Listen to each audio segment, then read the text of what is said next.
Hello friends, आप सभी का स्वागत है आपके अपने यूट्यूब चैनल पर। अपने बात करें राजस्थान इतिहास की, और राजस्थान इतिहास में अपने बात करें मेवाड़ की। ठीक है, पीछे की वीडियोस में अपने जहाँ तक मैंने शासक लिखे हैं जेतर सिंह तक अपने बात कर ली थी। ठीक है, तो इसके बाद में अपने बात करते हैं जेतर सिंह के बाद में तेज सिंह की। ठीक है, तो इनका जो शासनकाल है ना, इनका शासनकाल देखिए, यहाँ से आगे लगभग जेतर सिंह से आगे ही इनका शासनकाल मिलना लगभग राजाओं का जो स्टार्ट हो जाता है। हाँ, कंफर्म तो नहीं कह सकते हैं, लेकिन ठीक है, थोड़ा सा क्रोनोलॉजी सेट हो जाती है कि यहाँ से लेकर यहाँ तक राजा रहा होगा।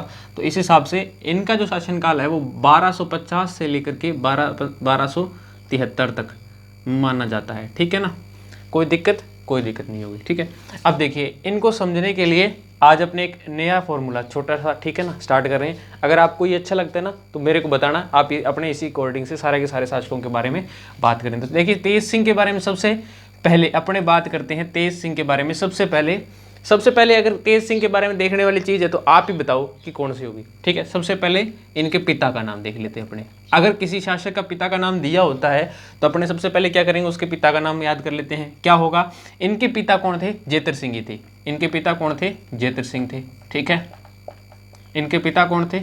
जेतर सिंह ही थे। ठीक है, इनके पिता के नाम के बाद अगर इनके पिता का नाम अपने को पता हो गया तो फिर इनके बाद में और कौन सी जानकारी। बचपन में नाम इनका तेज सिंह ही रहा होगा। बचपन में नाम तो इनके क्या रहा होगा? तेज सिंह ही रहा होगा। पिता का नाम इनके क्या है? जेतर सिंह है। तो इसके बाद में याद करने वाली और कौन सी बात होती है? उपाधियां, कि इनकी उपाधियां कौन कौन सी है, यानी कि इनके अन्य नाम। उपाधियां इनके अन्य नाम ही तो होते हैं ना, जो कि इन्होंने खुद से बनाए होते हैं। उपाधियां पहले राजाओं को दी जाती थी, या फिर वो राजा क्या करते थे, खुद समय अपने आप ग्रहण कर लेते थे। ठीक है ना, और जब ये 1250 1273 की बात कर रहे हैं अपने, उस टाइम पर तो उपाधियों का बहुत ज़्यादा ऐसे वर्चस्व हुआ करता था। हर एक राजा चाहता था कि उसकी उपाधि सबसे बड़ी हुआ करे। ठीक है, हो ऐसे चाहता था। तो इनकी तेज सिंह की ऐसी उपाधियां रही हुई है। जैसे सबसे पहले देखते हैं अपने परम भट्टारक की। ठीक है, एक उपाधि थी इनकी परम भट्टारक की, दूसरी परमेश्वर की। ठीक है, इस प्रकार से इनकी दो उपाधियां तो ये हो गई। ठीक है, अब इनका नाम तेज सिंह है, इनके पिता का नाम जेतर सिंह है। इनकी उपाधियां कौन सी हो गई? एक तो परम भट्टाकर और एक परमेश्वर, यानी कि ये खुद को भगवान का स्वरूप मानते हैं। भगवान का स्वरूप मानकर क्या करते हैं, तेज सिंह क्या करते हैं, शासन करते हैं। ठीक है, और तेज सिंह के बारे में कहा जाता है कि ये बहुत ही एक अच्छे शासक भी थे। ठीक है, इतिहासकारों ने ऐसा भी लिख रखा है। लेकिन अपने को जो याद रखने वाली चीज़ें हैं वो अपने सबसे पहले लिख लेते हैं। ठीक है, यानी कि एग्जाम में सबसे ज़्यादा क्या पूछी जाती है? उपाधियां ही पूछी जाती है ज़्यादातर तो, और इनके काल की जो प्रमुख घटना या विशेषता कोई भी होती है। ठीक है, तो अपने वो सारी इंपॉर्टेंट चीज़ें पढ़ लेते हैं। ठीक है, उपाधि के बाद में क्या आता है? उपाधि के बाद में इनके काल की प्रमुख घटना अपने देख लेते हैं। तो इनके काल की जो प्रमुख घटना है, प्रमुख घटना या प्रमुख विशेषता मान लीजिए, प्रमुख घटना मान लीजिए, तो प्रमुख घटना इनके काल में क्या हुई थी कि इनके काल में मेवाड़ के अंदर, कहाँ पर? मेवाड़ के अंदर चित्रकला का जो उदय हुआ था। चित्रकला समझते हो आप? वर्तमान में जो अपने पढ़ते हैं, किस क्या बोलते हैं उसको? कला और संस्कृति। ठीक है ना, कला और संस्कृति। जो वर्तमान में जो कला और संस्कृति है, हालांकि मेवाड़ की जो कला और संस्कृति है, यानी कि मेवाड़ की जो चित्रकला है, वही पूरे राजस्थान के अंदर सबसे पुरानी चित्रकला मानी जाती है। क्यों मानी जाती है? देखिए, राजस्थान का जो क्षेत्र है वो इस प्रकार से है, और यहाँ पर मेवाड़ पड़ जाता है। और ये कौन सा हिस्सा है? ये आता है अपने भारत का हिस्सा। ठीक है ना, इस प्रकार से। और भारत में सबसे पहले देखिए, ये अपना गुजरात, मुंबई, महाराष्ट्र, और सबसे ज़्यादा अगर कहीं पर चित्रकला वगैरह का जो सबसे पहले कहीं पर उदय हुआ था ना, तो यहाँ पर अजंता की गुफाओं के अंदर 5-4 हज़ार साल पहले भी गुफाओं के अंदर जो है चित्र जो मिलते हैं। आपको मैं एक बार कभी टाइम मिला चित्र भी दिखाऊंगा, चित्र कैसे मिलते हैं। ठीक है ना, तो 5-4 हज़ार साल पहले तक के चित्र मिले हुए हैं। तो यानी कि चित्रकला का उद्भव वहाँ पर, यानी कि इस क्षेत्र में बहुत पहले हो चुका था। ठीक है, तो यहाँ से जो चित्रकला थी वो क्या है, शासकों के काल में ही यहाँ पर गुजरात में आई, और गुजरात से होकर वो कहाँ पर आई? मेवाड़, राजस्थान में आई। तो राजस्थान में कौन सा इलाका है जो गुजरात के साथ में लगता है? वो है मेवाड़ का इलाका। तो सबसे पहले चित्रकला कहाँ पर आएगी? मेवाड़ में ही आएगी ना। तो मेवाड़ में सबसे पहले चित्रकला का उदय हुआ था। यानी राजस्थान की सबसे प्राचीन चित्रकला कहाँ की है? चित्रकला समझते हो ना, चित्रकारी, जिसमें आपके बनी ठनी के चित्र, आप बहुत बार आपने नाम भी सुना होगा, आपने कला और संस्कृति के अंदर पढ़ते हैं। तो वो जो चित्रकला का उद्भव जो हुआ था राजस्थान में, सबसे पहले कहाँ हुआ था? मेवाड़ के अंदर हुआ था। और मेवाड़ के अंदर सबसे पहले किन के काल में हुआ था? तो वो तेज सिंह के काल में सबसे पहले है जो चित्रकला का जो उदय हुआ था। कहाँ पर? मेवाड़ में। यानी कि मेवाड़ कहाँ पर पड़ता है वर्तमान में? राजस्थान में। तो राजस्थान में सबसे पहले चित्रकला का उदय कहाँ पर हुआ था? मेवाड़ के अंदर। तो इस प्रकार से ये इंपॉर्टेंट पॉइंट यहाँ से बन जाता है। क्या? प्रमुख घटना मेवाड़ चित्रकला वाली। ठीक है, मेवाड़ चित्रकला। ठीक है, मेवाड़ चित्रकला।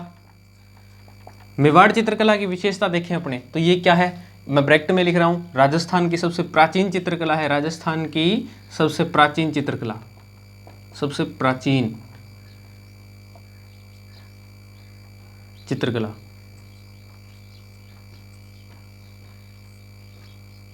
ठीक है, राजस्थान की सबसे प्राचीन चित्रकला मेवाड़ की चित्रकला है। अब मेवाड़ की चित्रकला का उदय किनके काल में हुआ था? तेज सिंह के काल में। तेज सिंह के काल में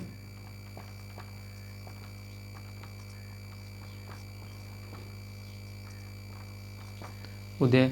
ठीक है, अब फोन को आप ना ऐसे करके वीडियो देखा करो। ठीक है, अगर ऐसे करके देखोगे तो आपको अक्षर छोटे दिखेंगे, और अगर ऐसे देखोगे तो आपको अक्षर भी दिखेंगे, और आप और कोई चीज़ों में भटकोगे नहीं। आपका पूरा का पूरा ध्यान फोन की स्क्रीन पर होगा, आपके समझ आसानी से आ जाएगा। ठीक है ना? तो तेज सिंह के काल में इनका उदय हुआ था। अच्छा, मेवाड़ का चित्रकला होगी, तेज सिंह के काल में उदय हुआ था। राजस्थान की सबसे प्राचीन चित्रकला, ये बात आपके समझ में आ गई।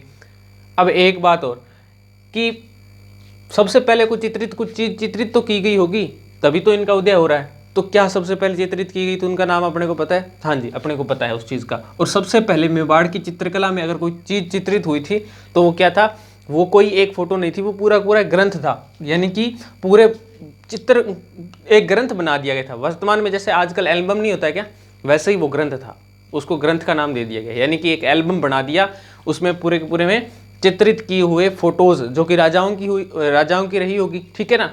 तो इससे क्या किया गया था? यानी कि उस एल्बम का नाम क्या था? श्रावक प्रतिक्रमण सूत्र चूर्णी। ये संस्कृत भाषा में लिखा हुआ है। ठीक है ना? और ये लिखा किसने था? कमल चंद्र के द्वारा लिखा गया था। कमल चंद्र अपने मेवाड़ के अंदर जो भी चित्रकला और यानी कि कला और संस्कृति से जुड़े हुए व्यक्ति हुए, इनके पीछे क्या लगता था? सूरी लगता था ना। तो इनके पीछे भी क्या है? सूरी लगा हुआ है। ठीक है ना? कमल चंद्र सूरी। ठीक है, इस प्रकार से श्रावक प्रतिक्रमण सूत्र चूर्णी कमल चंद्र सूरी के द्वारा लिखा गया था। ठीक है, और कब लिखा गया था? 1260 के लगभग लिखा गया था। ये 1260 के करीबन। ठीक है ना? 1260 में लिखा गया था। श्रावक प्रतिक्रमण सूत्र चूर्णी कमल चंद्र के द्वारा लिखा गया था। और ये क्या था? एक चित्रित ग्रंथ था। ये क्या था? चित्रित ग्रंथ।